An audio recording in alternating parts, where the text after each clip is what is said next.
মায়েরা 4টি সূরা বেশি বেশি পাঠ করবেন, আপনার সন্তান মেধাবী, সুন্দর এবং চরিত্রবান হবে ইনশাআল্লাহ। আমি কোরআন থেকে বলছি, কোরআনের আমলগুলো আমি আপনাদেরকে জানানোর চেষ্টা করছি। আমার কোরআনের মধ্যে বিভিন্ন কোরআনী আমলগুলো বর্ণনা করা রয়েছে।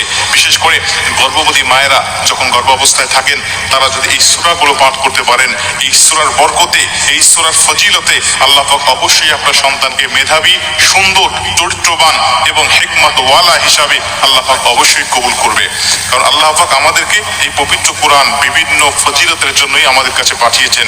অতএব এই আমলগুলো আমি করলেই অবশ্যই কোরআনের প্রতি আমলটা, ঈমানটা বেড়ে যায়।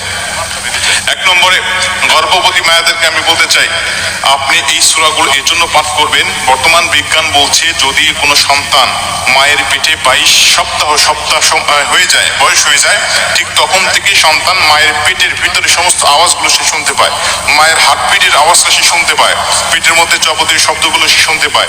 32 থেকে 35 সপ্তাহ যখন সময় হয়ে যায়, তখন এই সন্তান মায়ের কথা শুনতে পায়, বাহিরের কিছু কিছু আওয়াজ তার কর্ণগহ্বরে যায়। অতএব মা যখন পবিত্র কোরআন তেলাওয়াত করবে, তখন ওই সন্তানের কর্ণগহ্বরে মায়ের কোরআনের তেলাওয়াত যাবে। এই কোরআনের একটি প্রভাব মায়ের পেট থেকেই সন্তানের উপরে পড়বে। যেই সন্তান মায়ের পেট থেকে পবিত্র কোরআন শুনে শুনে অভ্যস্ত হয়েছে, এই সন্তান দুনিয়ার জমিনে আসার পরে অবশ্যই কোরআনের তেলাওয়াত ইচ্ছে খুঁজবে, কোরআনের তেলাওয়াত তার ভালো লাগবে, কোরআন তেলাওয়াত শুনলে সে শান্ত হবে। অনেক সন্তান আছে আমাদের সমাজে, দেখা যায় খুব কান্নাকাটি করে যদি তার সামনে একটু কোরআন তেলাওয়াত করা হয়। যাবে যেই সন্তান পবিত্র কোরআনের তেলাওয়াত শুনলে শান্তশিষ্ট হয়ে যায়, ওই মা অবশ্যই পবিত্র কোরআন তেলাওয়াত করেছে সন্তানকে পেটে রেখে। আর যেই সন্তান গান বাজনা শুনে শান্ত হয়, বোঝা যায় ওই মা অবশ্যই গান বাজনা নিয়েই ব্যস্ত ছিল সন্তানকে পেটে দিয়ে। আর বিশেষ করে সূরা লুকমান 1 নম্বর বেশি বেশি তেলাওয়াত করবেন। বিভিন্ন কোরআনের আমলের হাদিসের মধ্যে, বিভিন্ন কিতাবের মধ্যে বর্ণনা করা রয়েছে, যেই মা পবিত্র কোরআনের সূরা লুকমান বেশি বেশি তেলাওয়াত করবে গর্ভাবস্থায়, আল্লাহ রাব্বুল আলামিন ওই সন্তানকে হিকমতওয়ালা বানাবেন। 2 নম্বরে আরেকটি সূরার কথা অনেক মুফাসসিররা বলেন, সেটা সূরা ইউসুফ।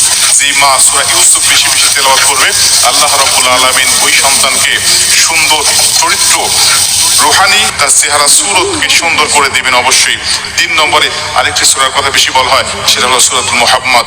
এই সূরা পাঠ করলে সন্তানকে আল্লাহ পাক সুন্দর চরিত্র অধিকার দিবেন। কারণ আমার আল্লাহ পাক আমার নবীকে সবচেয়ে সুন্দর চরিত্র অধিকারী হিসাবে কবুল করেছিলেন। এবং আরেকটি সূরা সূরাতুল আল ইমরান, এই সূরার ফজিলত হিসাবে বলা হয় যে আল্লাহ দ্বীনের পথে আহ্বানকারী হিসাবে আল্লাহ পাক তাকে কবুল করবেন।